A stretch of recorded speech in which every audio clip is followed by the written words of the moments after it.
All right, what's going on, everybody? Very, very interesting story today. Found this on the internet. Eric also texted me this story, and then I did a search, and it seems like a couple websites, or more than a couple websites, are reporting this now. This is about Mike Tyson. We all heard that he was going to have another event after that fight with Roy Jones, and Evander Holyfield's name was being mentioned, and it looked like it was going to be a reality the way they were talking about it. And for whatever reason, it seems as though, according to Evander Holyfield's team, that Mike Tyson is not interested in this fight. So the article that I'm reading is actually on Boxing Scene. ESPN reported this as well. But it goes on to say that representatives of Evander Holyfield expressed frustration after Mike Tyson's representatives refused to accept a $25 million guarantee from Team Holyfield to participate in Tyson versus Holyfield 3 at the Hard Rock Stadium to kick off the Memorial Day weekend. So it says the parties were in intense negotiations for several months, believing that a deal was imminent. And the Hard Rock, I guess, threw their support behind the project. So I'm not sure who's actually putting up the money, if it's the Hard Rock, or if there's a group of people or a group of entities putting up the money for this fight. So the Hard Rock threw its support behind the project, and there were multiple other offers conveyed to Team Tyson. However, Team Tyson's demands recently became untenable and not what Mike Tyson had originally agreed on in direct conversation with Holyfield. Okay. So this was going to be in Miami at the Miami Dolphins Stadium. And got some quotes here from Holyfield's management. Um, Gentleman named Chris Lawrence, I guess, who is his manager right now, goes on to say, "We thought this was a done deal, but it quickly fell apart when Tyson's people declined all offers. You know, we were negotiating in good faith all along, and it appears we just ended up wasting our time." So, Mike Tyson went on to criticize and complain about Trilla, which was the broadcaster who put on his last fight on pay per view, which did very well. And apparently, he went on Twitter and said that his next fight will not be on Trilla. He will never fight on the app again. And for whatever reason, he seems to be angry at that entity, that company, Trilla.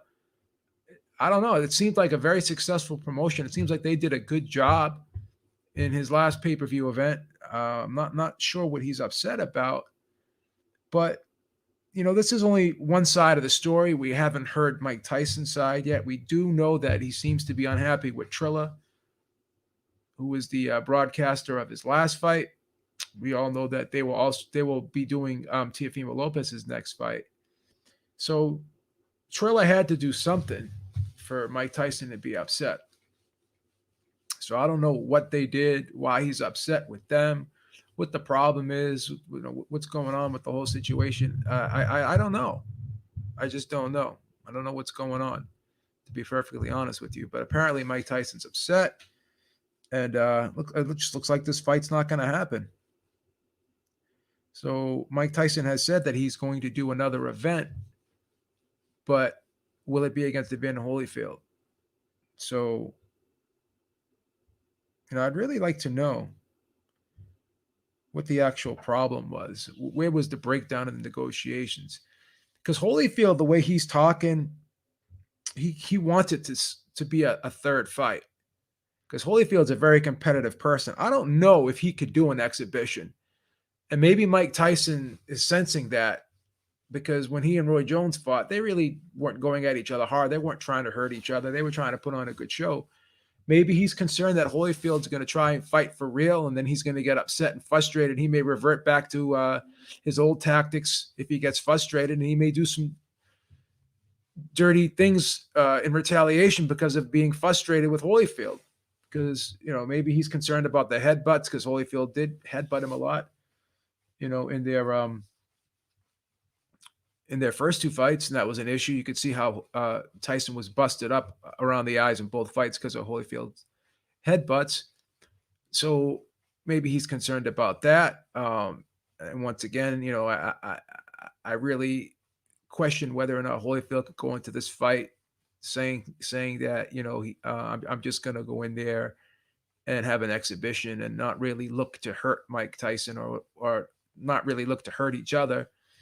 I don't know. I just don't know because Holyfield's in phenomenal shape. He never really got out of shape. Mike Tyson has gotten out of shape and he had to get back into shape. Mike Tyson, I believe, is 54, if I'm not mistaken. I'm 51 and Mike Tyson's a little bit older than me. So Holyfield's 58 and I think Mike Tyson is 53 or 54. Let me double check on Mike Tyson's age. I should know this off the top of my head. I apologize, but I don't for whatever, I think let me just double check. Yeah, he's 54. I thought he was 53, 54. So Holyfield's about 4 years older than him. So you have to wonder how a 58-year-old man is going to take punches compared to a 54-year-old man. So that's kind of interesting as well. So I just don't know the whole story here. We're only hearing one side, and everyone's going to take this one side and perceive it as though Mike Tyson is avoiding the fight. He's not going to give in to Holyfield, whatever. That's what everyone's going to come out and say. We already know that because people have already been talking about this. You're hearing people on the internet. Some people are saying, well, where did Team Holyfield get that money? But it appears that people who are interested in broadcasting the fight are the ones that are putting up a lot of money. I guess Hard Rock is putting up a lot of money here. They're willing, or allegedly they have offered to put up a lot of money. We don't know how many other offers have come in. I think, judging by the first fight that Mike Tyson had in his exhibition comeback with Roy Jones, judging by that, I'm sure a lot of people saw how successful that was, and they would love to jump behind this one, And if they could have a live crowd, I'm sure in Florida they can have a live crowd because there's practically, I don't think there's any restrictions there. It's just like Texas and Florida, they're red states. They have governors who really are not strict with the lockdowns. And I believe, if I'm not mistaken, I know Texas removed all those restrictions. I think Florida did as well. So we could have a live gate if it's in Florida, if this fight were to happen. So the potential to generate a lot of revenue is there. But again, we don't know, the whole story. I don't like hearing one side because obviously that one side is going to say whatever they feel they should say to make themselves look good. And they're not going to really take blame usually for anything. They're going to hold on to their belief on the about the situation and who's right and who's wrong. They're going to always think they're right, and they're going to blame the other guy for being wrong. So who knows what the total deal was? Who knows what the total deal was? Who knows what the rules of the fight were going to be? Again, I still think that Tyson was concerned about Holyfield with the headbutts, and also concerned that Holyfield would not fight the contest as if it were an exhibition. He would try to make it a real fight. And that's not what Mike Tyson's looking to do. He's looking to entertain. Basically, what Mike Tyson wants to do is entertain people and have fun. Holyfield doesn't care about that. He's a competitive guy from the word go. So he's going to do whatever he can to beat up Mike Tyson again, in my opinion. That's just how I see it. That's my opinion on it. I could be wrong, but I just don't think that Holyfield has a type of mindset and mentality where he could actually go into exhibitions. Not with Mike Tyson. Him and Mike Tyson have this rivalry, And I think both men know that. Like Mike Tyson never fought Roy Jones before. They never really had a relationship. They never had like a history like these two men. Like Mike Tyson and Evander Holyfield, obviously, I'm sure they put. I would think that they would put any of the animosity or the bad blood they may have had between each other. Holyfield said he forgave Mike Tyson right away, but Mike Tyson actually went and apologized to Holyfield on, I think it was on the Oprah Winfrey show, and he felt bad about what happened in that second fight when he bit his ear and got suspended, whatever. So he apologized to Evander Holyfield. So it looked like they patched things up, and Evander Holyfield was even on Mike Tyson's podcast. They were talking. They had a nice interview. I think it was like an hour, almost hour and a half, almost 2 hours. So it looked like they kind of patched things up. But the thing is this: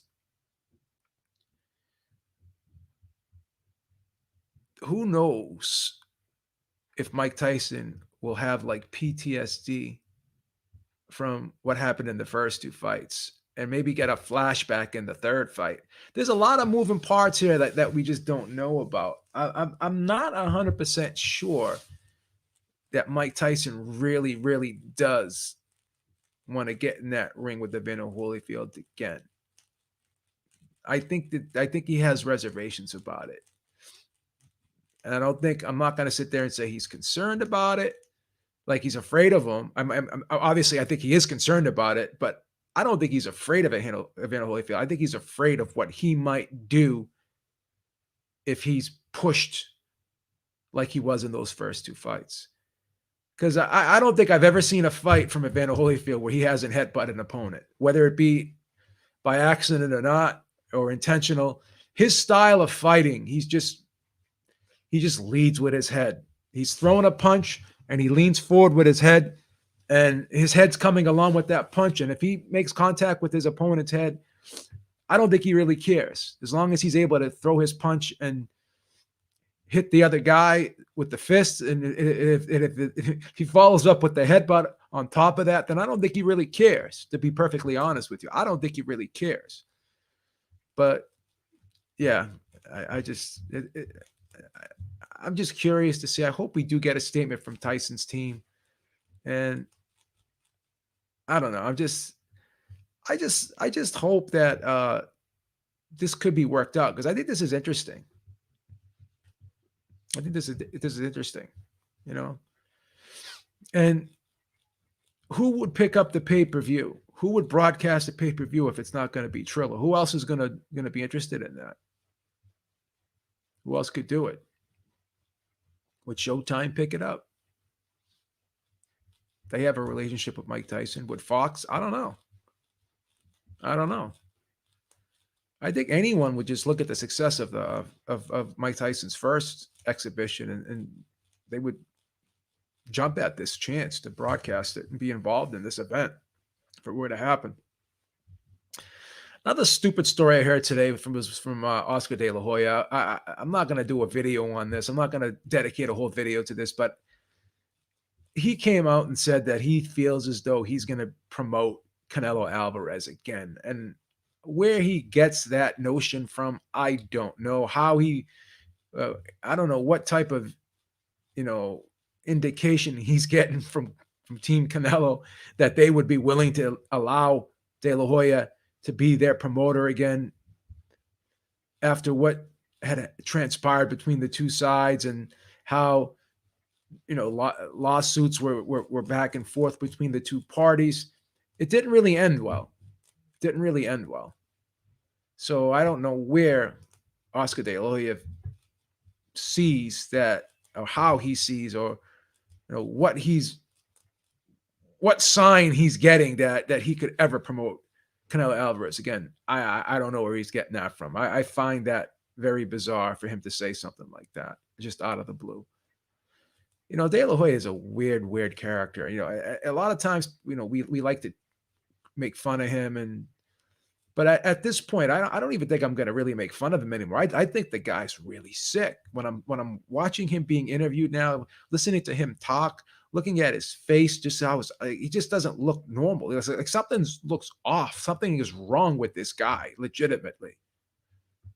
Something is legitimately wrong with this guy. I don't know if it's a chemical imbalance or what it is, but this guy has some serious psychological problems. In my opinion, there's something wrong with this guy. I got to be honest. So I don't know. I may drop a link in the chat if anyone wants to jump in and give their take on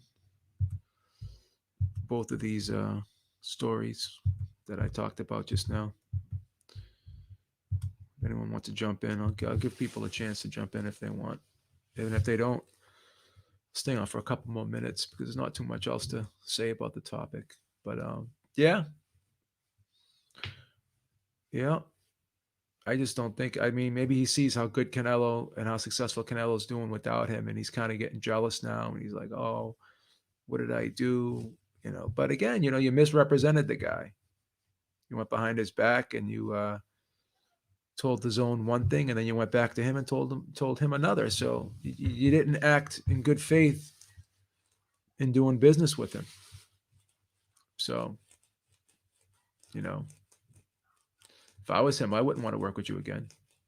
To be perfectly honest with you, I would never want to work with you again. If you look at De La Hoya's history, like all of his big fighters have left him. I know fighters leave promoters and fighters have left Bob Arum before too, but if you look at the amount of fighters that De La Hoya has lost, he's lost. Like I haven't ever seen a promoter lose his whole stable and lose all of his superstars like De La Hoya. At least Bob Arum had Floyd for like he had Floyd for 10 years. Okay. He had Pacquiao for a long time too. He had Cotto for a long time. I don't know how long De La Hoya actually had Canelo. I don't know how long he actually had Canelo, but just when we lost all those fighters to PBC, he was promoting these guys, and he never had any paperwork on any of them, and then they all just up and left him. But again, the guy said he was going to retire and kind of turn the reins over to Richard Schaefer, but he went back on his word like he always does. This guy is very volatile. Tyson Fury is another guy, like he'll say one thing one day and do another thing the next day.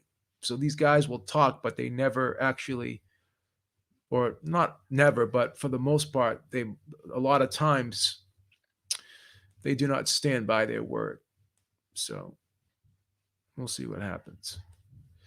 All right, guys, that's about it. Thank you guys for joining in. Talk to y'all soon. Make sure you check out the Ringside Reporter podcast, 7 p.m. Eastern Time, every Sunday night. And also make sure you check me out on the Ringside Reporter podcast. Not the Ringside Reporter podcast. That's on Sunday. I meant to say that. Make sure you check me out on the Roundtable on Thursdays on D Styles channel, on D Style Boxing. All right, till next time, Beaver's out. Talk to y'all soon. Have a great day, and peace out, baby.